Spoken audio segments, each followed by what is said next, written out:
जो सभी साथी हैं हमारे बाकी के भी जिन्होंने बहुत महत्वपूर्ण योगदान दिया, वो हमारे साथ ही रुके क्योंकि हम एक सम्मान कार्यक्रम भी इसके बाद आयोजित करेंगे। लेकिन चलिए शुरुआत करते हैं। माँ जालपा को एक बार फिर नमन करते हैं। बात राजगढ़ जिले की होगी और शुरुआत भारतीय जनता पार्टी के नगरपालिका अध्यक्ष से होगी ब्यावरा के। सर, बात करें तो क्या उल्लेखनीय उपलब्धियां आप देखते हैं इस पूरे जिले में और खासतौर पे आपके शहर में? कितना विकास किया इस ट्रिपल इंजन की सरकार ने, दिल्ली, भोपाल और ब्यावरा? देखिए, ये ट्रिपल इंजन की जो सरकार है, इसमें आपको देखने को मिल रहा होगा, केंद्र सरकार की अगर बात करें तो आगरा से जो इंदौर हाईवे रोड बना है वो हमारी केंद्र सरकार की उपलब्धि है। जी, आप भोपाल से चल के आ रहे होंगे, वो भी भारतीय जनता पार्टी की सरकार की एक उपलब्धि है। यहाँ पे एक बड़ा पानी की समस्या को लेकर डैम बना है, Kushalpura dam, Mohanpura dam, Kundalia dam. जैसा कि आप बता रहे थे नगर के लिए, तो नगर में एक साल के अंदर बहुत काम हमने लगभग 6-7 करोड़ रुपए के काम अभी एक साल में किए हैं। साथ में अभी कल ही हमने एक ब्यावरा की बहुत मांग आ रही थी पार्क बनाने की, तो पार्क के टेंडर हमने कल लगाया है और तालाब के सौंदर्यीकरण के लिए भी नगर के लिए हमने 2.5 करोड़ रुपए का टेंडर लगाया है। जहाँ तक जल की समस्या जिले में सबसे ज़्यादा ब्यावरा में है जी, उसके लिए हमने 31 करोड़ रुपए की अमृत योजना जो केंद्र सरकार से चल रही है, उस योजना की डीपीआर तैयार करी है, जिसमें नई 4 टंकियां बनेंगी और मोहनपुरा डैम से हम पानी ब्यावरा लेके जाएंगे। चलिए, खूब सारे आपने विकास कार्य कराए। कितने दावे सच मानते हैं वीरेन जी जो अभी भाजपा ने किए, नगरपालिका अध्यक्ष ने किया ब्यावरा के लिए खासतौर पे? फिर राजगढ़ की बात होगी। जी, माँ जालपा की नगरी है, तो माँ जालपा को प्रणाम करते हुए, अभी आज़ादी से लेकर अभी तक भाजपा और कांग्रेस दोनों की सरकारें इस देश के अंदर रही, चाहे प्रदेश के अंदर रही, लेकिन आम आदमी पार्टी अभी आई है और 2023 का चुनाव लड़ने जा रही है। ब्यावरा नगर पालिका क्षेत्र की यदि हम बात करें तो अभी तक केवल दोनों सरकारें, चाहे भाजपा हो, कांग्रेस हो या इनके ही कोई अध्यक्ष हो, इनसे पहले भी भाजपा के अध्यक्ष थे। ये पानी की बात करते हैं तो क्या हमें आज़ादी के इतने वर्षों से वहाँ की जनता को पीने योग्य पानी अभी तक उपलब्ध नहीं करा पाए?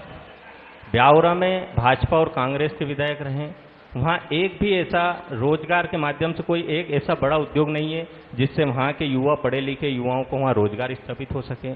आप स्कूलों की यदि बात करेंगे, हम ब्यावरा विधानसभा क्षेत्र के नगर पालिका क्षेत्र के अंतर्गत भी एक ब्यावरा में पीपल चौराहे पे स्कूल आता है, आप सभी पत्रकार साथी भी बैठे हुए हैं। आज देखिए वो टिन शेड में है, वहाँ का टिन कब नीचे आ जाए पता नहीं है। स्कूल टिन शेड में चल रहा है और कोई व्यवस्था नहीं है।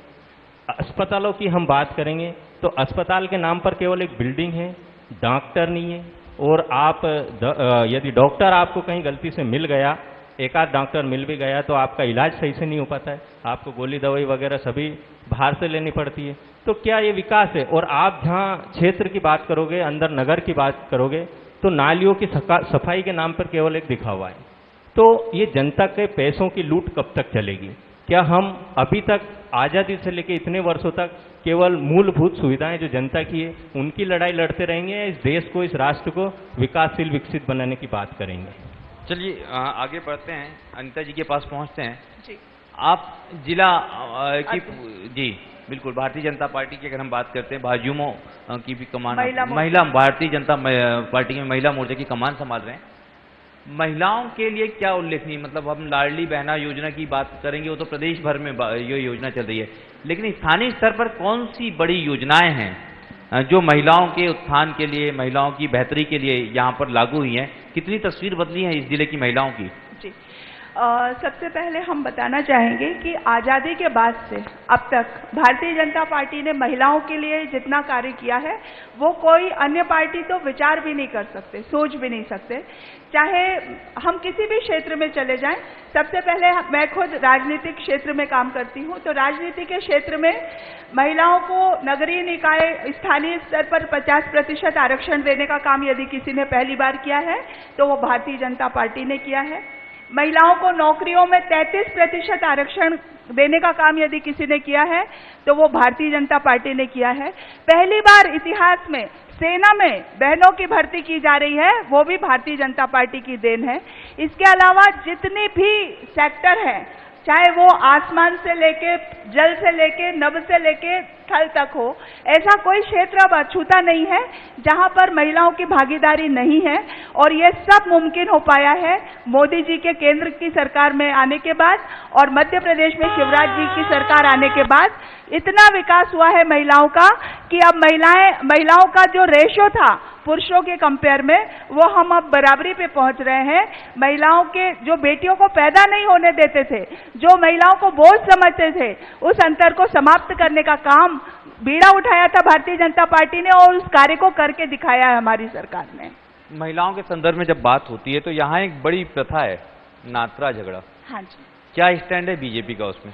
बीजेपी का ये स्टंट है कि जैसे ही कहीं से खबर आती है तुरंत एफआईआर करके और उसकी गिरफ्तारी की जाती है, तुरंत कार्रवाई की जाती है। यहाँ पे समाजजन मौजूद हैं, जिन समाजों में ये प्रथा चलती है, आप जानकारी ले सकते हैं। और ये बताते हुए मुझे अत्यंत हर्ष हो रहा है कि ऐसे कड़क कदम भारतीय जनता पार्टी की गवर्नमेंट ने और प्रशासन ने उठाए हैं कि 90% तक अब झगड़ा और नात्रा प्रथा में कमी आ गई है। समाज को जागरूक किया जा रहा है और जितनी भी कार्रवाई संभव हो सकती है वो की जा रही है और समाजजनों को बड़ी तेजी से जागरूक करने का कार्य किया जा रहा है। हाँ, ये हरि जी हमारे साथ में, जरा माइक जनता के बीच में ले जाएं, थोड़ा सा ये जानने की कोशिश करें कि कितना नियंत्रण हुआ है इस प्रथा पे जिसके दावे हो रहे हैं, नात्रा झगड़ा प्रथा को लेके। सामने यहीं से बात करें, फिर उस तरफ भी पहुंचे। बिल्कुल, दोनों तरफ जाएंगे। और उस जो जी जहाँ पे ज्यादा है जी, इनने महिलाओं को ऊपर, अगर महिला इतनी सुरक्षित है तो फिर इस मध्य प्रदेश में अत्याचार के ऊपर महिला पहले नंबर पे कैसे आ गई? ये सबसे बड़े मुद्दे की बात है। और आज भी ये जो नात्रा झगड़ा प्रथा जो चल रही है, ये बिल्कुल मुश्किल से थोड़ी बहुत कम हुई होगी, बाकी कुछ सरकार का कोई कड़क एक्शन नहीं है इसके ऊपर। चलिए उस तरफ भी जो उस समाज के लोग हैं उनसे बात करेंगे। इस बीच में बापू सिंह तंवर जी हमारे बीच आ गए हैं, विधायक हैं स्थानीय, बड़े मुद्दों पे चर्चा होगी, उन्हीं के साथ इसके बाद का सेशन भी शुरू होगा। हम जो है उनका यहाँ पर स्वागत करते हैं अपने कार्यक्रम में। तंवर जी का काफी व्यस्तताओं के बीच में वो आए हैं जी। क्या स्थिति है वास्तव में इस आपने प्रथा? जो प्रश्न खड़ा किया नात्रा झगड़ा जी ये परंपरा प्राचीन काल से विशेष परिस्थिति के कारण जी देश में प्रारंभ हुई थी। जी जब इस देश पर मुगलों का आतंक था, हमारी बहन बेटियों को सरेआम उठा के ले जाया जाता था, बड़ी होने से पहले ही उनका अपहरण हो जाता था। उस कारण बाल विवाह की प्रथा देश के अंदर चली। मैं उसका मूल बता रहा हूं आपका जी। और उस प्रथा उस समय अनिवार्य था, लेकिन अब भारत स्वतंत्र है और स्वतंत्र होने के बाद अभी पिछले 9 साल से तो भारत में महिलाएं सुरक्षित हो गई है। जो बाल विवाह की प्रथा थी उस पर 90%, 95% रोक लगी है। हमारे समाज में जो नात्रा झगड़ा चलता था वो अब लगभग 95% बंद हुआ है इस समाज की जागृति के कारण। और उसकी मूल जड़ थी बाल विवाह, जिसके कारण ये प्रथा पनपी थी। अब बाल विवाह पूरी तरह से हमने बंद किए हैं। सामूहिक विवाह सम्मेलन में बालिग जोड़ों का विवाह हम करते हैं। प्रतिवर्ष हमारे समाज में 1,500 के करीब बाल विवाह हम रोक करके और सम्मेलन में करते हैं। चलिए अगर ऐसा हुआ है तो ये बेहद खुशी की बात है, लेकिन दावा कितना है, सच्चाई कितनी है वीरेंद्र जी इसमें? महिला शक्तिकरण की बात करें, सशक्तिकरण की बात करें, महिलाओं के सम्मान की बात करें या हमारी बहन बेटियों की शिक्षा की हम बात करें, तो आज भी कई गांवों में, या फिर नात्रा प्रथा की बात करें तो यहाँ ये मान के चलिए कि राजगढ़ जिले के अंदर अभी नात्रा प्रथा का बहुत ज़्यादा चलन चला हुआ है। समाज के अंदर सामाजिक कुरीतियाँ भी बहुत ज़्यादा है। उनको कहीं ना कहीं सरकार के माध्यम, क्योंकि सरकारें तो इनकी रही, जब सरकार कहीं ना कहीं अपना कैंपेन चला करके लोगों को, सामाजिक लोगों को जागरूक करेगी तो समाज के लोग, लेकिन सरकार ने दूरी बना रखी है। यदि महिलाओं की बात होगी, महिलाओं पर अत्याचार की बात होगी, महिला बलात्कार की बात होगी, तो ये प्रदेश फिर नंबर 1 क्यों आ रहा है? सरकार इन्हीं की रही है, भाजपा और कांग्रेस की सरकार रही है, सिर्फ महिला अत्याचार के ऊपर नंबर 1 हमारा प्रदेश चला आ रहा है। ये ब्यावरा के संदर्भ में जाते हैं क्योंकि नगरपालिका अध्यक्ष वहां के मौजूद हैं। सर कब प्यास बुझेगी ब्यावरा की? इतना प्यासा क्यों है? नहीं, जल्दी प्यास बुझेगी। पहले ये कह रहे थे कि मुगल शासन के टाइम से ऐसा समस्या आ रही है, पर उसके बाद में अजनार की जो नदी है वहीं से पहले पानी आता था, उसके बाद में कुशलपुरा डैम बना, हमारे पास पानी का कोई सोर्स नहीं था। अब जब मोहनपुरा डैम बना तो पानी की समस्या खत्म हुई, पानी का अगर सोर्स होगा जब भी हम ब्यावरा ले जा पाएंगे ना। अब वो तैयार हुआ है, हमने 31 करोड़ रुपए की डीपीआर तैयार करके शासन को सबमिट कर दिए, जल्दी उसके हम टेंडर लगाएंगे और इसी साल हम प्याज भुसाने की काम करेंगे। ये चुनाव के समय आप लोगों के टेंडर लगने क्यों शुरू होते हैं? नहीं, नहीं, चुनाव एक साल पहले से ही उसकी प्रोसेस चल रही है ना। एक साल से प्रोसेस चल रही है। मेरे को 1 साल हुआ ना, मैं आते से ही पहले उसी पानी की समस्या के लिए ही भोपाल गया। इसके पहले भी भाजपा के अध्यक्ष रहे हैं, इसके पहले सरकार तो भाजपा की है ना, आप भाजपा की है। आप ये बताइए, आप इस ब्यावरा में नगर पालिका का इतिहास क्या है, कब कब जीती है? इसके पहले कौन? इसके पहले भाजपा के अध्यक्ष थे, जोशी जी थे, परंतु हमारा मोहनपुरा डैम नहीं बना हुआ था ना, वहाँ पे सोर्स ऑफ वाटर जो चाहिए बल्क में वो नहीं था। हमारे मोदी जी ने जब सबसे पहले कमान संभाली तो 2 बड़े बड़े डैम का सौगात दी हमारे जिले को, और जितना सूखा था वो दूर करके मोहनपुरा और कुंडालिया जैसे विशालकाय डैम बनवाए हैं। अब निश्चित ही बहुत जल्दी हमारे यहाँ तवरवाड़ में भी पूरे गांव-गांव में पानी पहुंचाया है, निश्चित ही ब्यावरा की प्यास भी बुझेगी इसके साथ ही नगर पालिका का यदि मुद्दा है तो चुनावी साल आता है जब दिखावा केवल हो जाता है, लेकिन इसके पहले नगर परिषद ब्यावरा के अंदर पूरे शहर के अंदर ट्रैफिक सिग्नल लगे थे। नगर पालिका भाजपा की थी, भाजपा के अध्यक्ष हैं, अभी भी भाजपा के ही हैं, तो क्या वो ट्रैफिक सिग्नल कहाँ गए? एक जनता के साथ बड़ा छलावा क्यों ब्यावरा विधानसभा के अंतर्गत हुआ है? क्या कारण है? वैसे भी वहाँ सुनने में आया कि ब्यावरा में अगर हम अंदर जाएं तो कार चलाना भी मुश्किल हो जाता है, तो क्या बाहर ही? अभी कुछ दिनों से समस्याएं कम हुई हैं जी। ग्रामीण क्षेत्र के लोग ब्यावरा में ज़्यादा आते हैं, व्यापार के लिए आते हैं और सब्जी बेचने के लिए आते हैं। उनके लिए हमने पंचमुखी मैदान सुनिश्चित किया है और एबी रोड का हमने जाम खत्म किया है। वो ट्रैफिक सिग्नल कहाँ मिलेंगे? नहीं, ट्रैफिक सिग्नल कहाँ मरेंगे? और माननीय मुख्यमंत्री जी का भी आगमन ब्यावरा विधानसभा में हुआ था। माननीय मुख्यमंत्री जी का एक अजनार नदी है, अजनार नदी पर एक दिन के लिए रेलिंग लगा दी गई, दूसरे दिन रेलिंग गायब। क्या जनता परमानेंट नहीं निकलती? शायद नियमों की जानकारी नहीं है। नियम ये बारिश के टाइम पे हर जो पुल होता है उसके ऊपर से रेलिंग निकाली जाती है। एक दिन के लिए रेलिंग है, एक दिन के लिए बाढ़ आती है और वापस जनता के साथ जो जनता नहीं गिरेगी क्या उस पुल में? उसमें पेड़ आते हैं इसलिए रेलिंग हटा क्यों? अगस्त के महीने में हर साल हटाते हैं। नहीं, क्यों हटाते हैं? उसका कुछ कारण होगा? जो नियम का जो पुल है उसके ऊपर से पानी निकलता है। नियम कौन से संविधान के कौन से नियम में लिखा हो कि रेलिंग हटा लो? पूरे पुल बने हुए हैं पूरे जिले के अंदर, पूरे देश के अंदर, रेलिंग हटा लो फिर हर पुल बारिश में। रेलिंग हटाने का कोई कारण होता है क्या? रेलिंग तो कभी नहीं देखी हमने हटते हुए। अगस्त के महीने में हर साल फ्लड होगा तो उसमें बह सकता है। अभी बारिश का सीजन चल रहा है, उसके बाद इसलिए क्योंकि खतरा नहीं रहता है इतना। रेलिंग महत्वपूर्ण है, जनता की जान, वहाँ की जनता जनार्दन की जान महत्वपूर्ण नहीं है। उनके साथ खिलवाड़ा हो रहा है कि नहीं? उनकी जान के साथ कितना बड़ा खिलवाड़ हो रहा है? एक और बात बताइए, आप लोग महिला सुरक्षा की खूब बात करते हैं, तमाम बातें करते हैं जी, लेकिन ब्यावरा की जब हम बात करते हैं, एक तो हाईवे के आसपास शराब की दुकानों को लेके खूब सारे नियम थे जी, कितना पालन हो रहा है वहाँ पे? अवैध शराब तो अवैध शराब को लेकर इतनी कार्रवाई भाजपा शासन में हुई है, आप इतिहास उठा के देख लीजिए, आज तक जिले में कभी भी नहीं हुई। पूरे जिले की पुलिस बुलाकर वहां पे मकान तक गिरवा दिए गए हैं। अवैध शराब वहां पे बनना रोकने के लिए कलेक्टर साहब, एसपी साहब खुद मौके पे मौजूद रहे हैं। भारतीय जनता पार्टी के मुख्यमंत्री जी ने यह निर्देश दिया है कि अवैध शराब का निर्माण रुकना चाहिए, जनता की जान से खिलवाड़ नहीं होना चाहिए, और ये व्यापक कार्रवाई बड़े ही गर्व के साथ बता रही हूँ भारतीय जनता पार्टी की सरकार ने करवाई थी। पानी भी नहीं मिल रहा और शराब भी नहीं मिल रही, इतना तो मानेंगे आप? नहीं, शराब तो भरपूर पिला रहे हैं सीएम साहब लोगों को। जगह जगह देखिए आप, आधे किलोमीटर, 1-1 किलोमीटर पे शराब के ठेके खुले हैं। कहीं बच्चे पढ़ने जाते हैं, कहीं कोचिंग इंस्टीट्यूट है, कहीं मंदिर है, उनके पास तक मध्य प्रदेश के अंदर ठेके लगा दिए। उसमें नया नियम आया है, पारित हुआ है, जब जनता विरोध करेगी तब हटेगा, क्योंकि वो तो माफिया बनकर बैठे हैं ना। माफिया जब बनकर के बैठे हैं तो वो हटा ही नहीं रहे, जनता की सुन नहीं रहे, जनता की कौन सुनेगा? जनता जहाँ पे विरोध कर रही है वहाँ के ठेके जनता विरोध करेगी तो हटेगा, नहीं तो नहीं हटेगा। पवन जी, कितनी ऐसी दुकानें हैं जो स्कूलों मंदिरों के आसपास आपकी नजर पड़ रही है कि अभी भी नहीं? दुकान अगर ये बता दें कि मंदिर और स्कूल के पास हो तो चैलेंज करता हूँ। और हाईवे ब्यावरा मेन सार्वजनिक का जो बस स्टैंड है वहाँ सामने शिव मंदिर है, देख लीजिए आप, है कि नहीं? शिव मंदिर के जस्ट गेट के सामने दुकान लगी हुई है। उसके सुनिए, अभी 1 महीने पहले ही तो इनने ब्यावरा कन्याशाला की स्कूल वाली दुकान हटाई, जब वहाँ के क्षेत्रवासियों ने, वहाँ के सभी साथियों ने इतने विरोध के बाद हटी है दुकान, जिसमें पूरे माफिया लग गए थे। से दुकान हटाई है, और जो असिस्टेंट ब्यावरा वाली दुकान हटेगी, शिव मंदिर वहाँ महिलाएं पूजन करने आती है, आपको ये ध्यान नहीं है कि वो ठेके से कितनी दूर मंदिर है? ठेके के जस्ट सामने गेट से लगा हुआ मंदिर है, किसी ने देखा हो साथियों ब्यावरा के? आप ब्यावरा वालों से पूछिए शुरू से। अगर वो मंदिर के सामने महिलाएं पूजन करने जाती है और लोग वहाँ परेशान होते हैं। यहाँ पे देंगे हरी जी, लेफ्ट में क्या वास्तविक स्थिति है जान लेते हैं दुकान की। हेलो,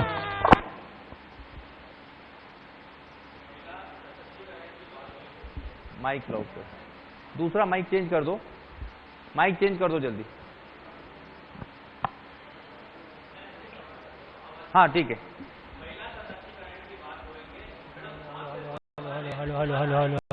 दुष्कर्म की धाराओं में बीजेपी नेता पर मामला दर्ज हुआ था, हाँ, जो हुआ कि था। आप ही के पार्टी के झुग्गी झोपड़ी जिला प्रकोष्ठ के दायित्व पार्टी में उन पर है। जी। 17 तारीख के दिन भाजपा जिलाध्यक्ष तमाम बड़े नेता आप ही के पार्टी के हाँ। एफआईआर दर्ज होने के बाद आरोपी के साथ एसपी कार्यालय जाते हैं। हाँ। तो मैडम सवाल ये है कि वो आरोपी आपकी पार्टी का है तो उसकी गिरफ्तारी क्यों नहीं? आप पहला सवाल। दूसरा सवाल, आप ही की पार्टी के नेता के बीच में पुलिस के साथ मारपीट करते हैं, उसका वीडियो सभी ने देखा।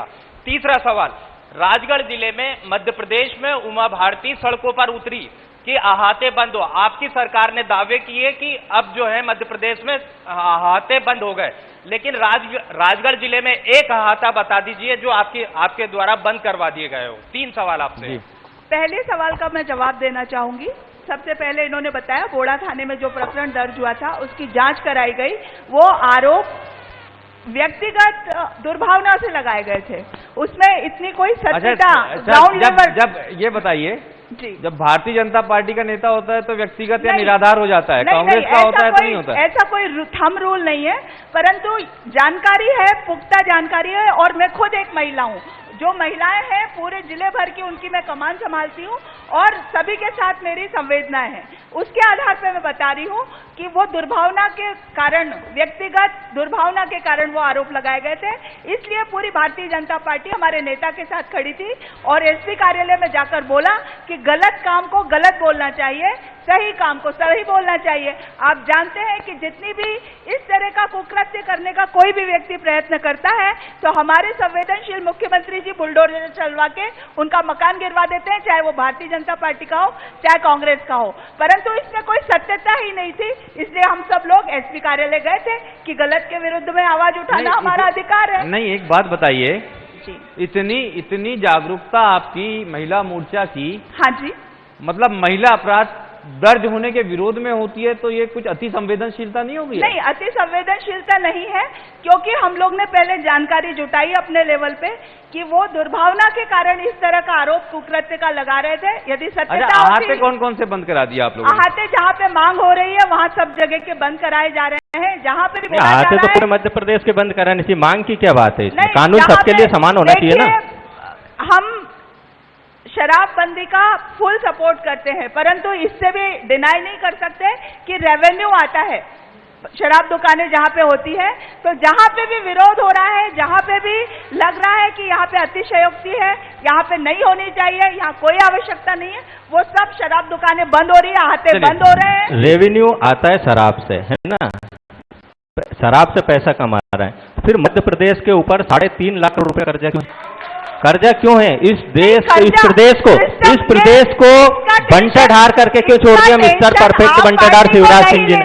मिस्टर परफेक्ट बंटाढार शिवराज सिंह चौहान जी ने इस प्रदेश का बेड़ा गर्क करके क्यों छोड़ दिया? 3.5 लाख करोड़ रुपए का कर्जा। तो आम जनता को क्या नुकसान हो रहा है उससे? कि भारतीय ये सब आम जनता का ही तो नुकसान है। ये आम जनता का नुकसान को तो पूरा लाभ, ये आप समझिए आम जनता का नुकसान है। ये जो अगर कर्जा बढ़ रहा है तो आम जनता के ऊपर बढ़ रहा है, किसी व्यक्ति विशेष का थोड़ी ना बात हो रही है। कुछ भी वसूला नहीं जा रहा, भारतीय जनता पार्टी सिस्टम चलाने सुबह से लेकर शाम तक हर व्यक्ति जीएसटी और वो टैक्स दे रहे हैं, वो सब जनता के पैसों से ही दे रहे हैं, और उसी जनता के पैसों से आप उसमें 3.5 लाख करोड़ रुपए का कर्जा कर दिया आपने। की भरपाई नहीं कर रहे, गलत आरोप लगा रहे हैं आप। क्या मध्य प्रदेश के ऊपर कर्जा नहीं है? आप ये बता दीजिए। कर्जा है, कितना सिस्टम है? चलाने के लिए हर प्रदेश की सरकार कर्जा लेती है। जो दिल्ली की और सरकार सरप्लस बजट है, ये कहते ठीक थे है। फ्री की रेवड़ी, दिल्ली चलिए। सरकार में सरप्लस बजट बिल्कुल। होने के बाद रेवड़ी दे रहे हैं हम। यहाँ रेवड़ी नहीं है क्या फ्री की फ्री है? अगले सेशन की तरफ भी हम लोग बढ़ेंगे, क्योंकि इसके बाद एक बेहद महत्वपूर्ण सेशन है और इस सेशन में चूंकि ब्यावरा पे ज़्यादा महत्वपूर्ण चर्चा थी, कुछ महिलाओं के मुद्दों पर भी चर्चा हुई, लेकिन निश्चित रूप से उम्मीद यही की जानी चाहिए, जैसा कि आपने वादा किया कि पानी जल्द मिल जाएगा, तो ब्यावरा अब ज़्यादा दिन प्यासा नहीं रहेगा, ये उम्मीद की जा सकती है। कब तक? ये आप ये कह रहे थे कि चुनाव के टाइम पे क्यों टेंडर लगाते। हमने अभी जो समस्या थी, डीपीआर बन रही थी, समय लग रहा था, इसलिए 18 ही वार्डों में हमने बोरवेल का काम कराया और 18 ही वार्ड में अभी पानी पिलाने का काम उस बोरवेल से हो रहा है। पहले भी बोरवेल लगाए थे हमने, तो ठीक है। मोहनपुरा से जल्दी हम पानी लेके जाएंगे और ब्यावरा वालों को प्यास बुझाएंगे। चलिए, बड़ा वादा तो है महिला सुरक्षा मेरा के तो तमाम ये कहना दावे है हैं। आपसे- आप बैठे रहेंगे मेरे साथ में, क्योंकि अगले सेशन में भी आप हमारे साथ मौजूद रहेंगे। आप दोनों मेहमानों का हम साथ में धन्यवाद करते हैं, भारतीय जनता पार्टी से पवन कुशवाहा जी और अनीता जी का, और हम नए मेहमानों को इसके बाद मंच पर आमंत्रित करेंगे। धन्यवाद अनीता जी, धन्यवाद पवन जी। अब रघुनंदन शर्मा जी हमारे साथ मौजूद हैं, महत्वपूर्ण हस्ती हैं, बेहद सम्मानीय नेता हैं, भारतीय जनता पार्टी के पूर्व मंत्री हैं। आप मंच पर आमंत्रित हैं और साथ में बापू सिंह तंवर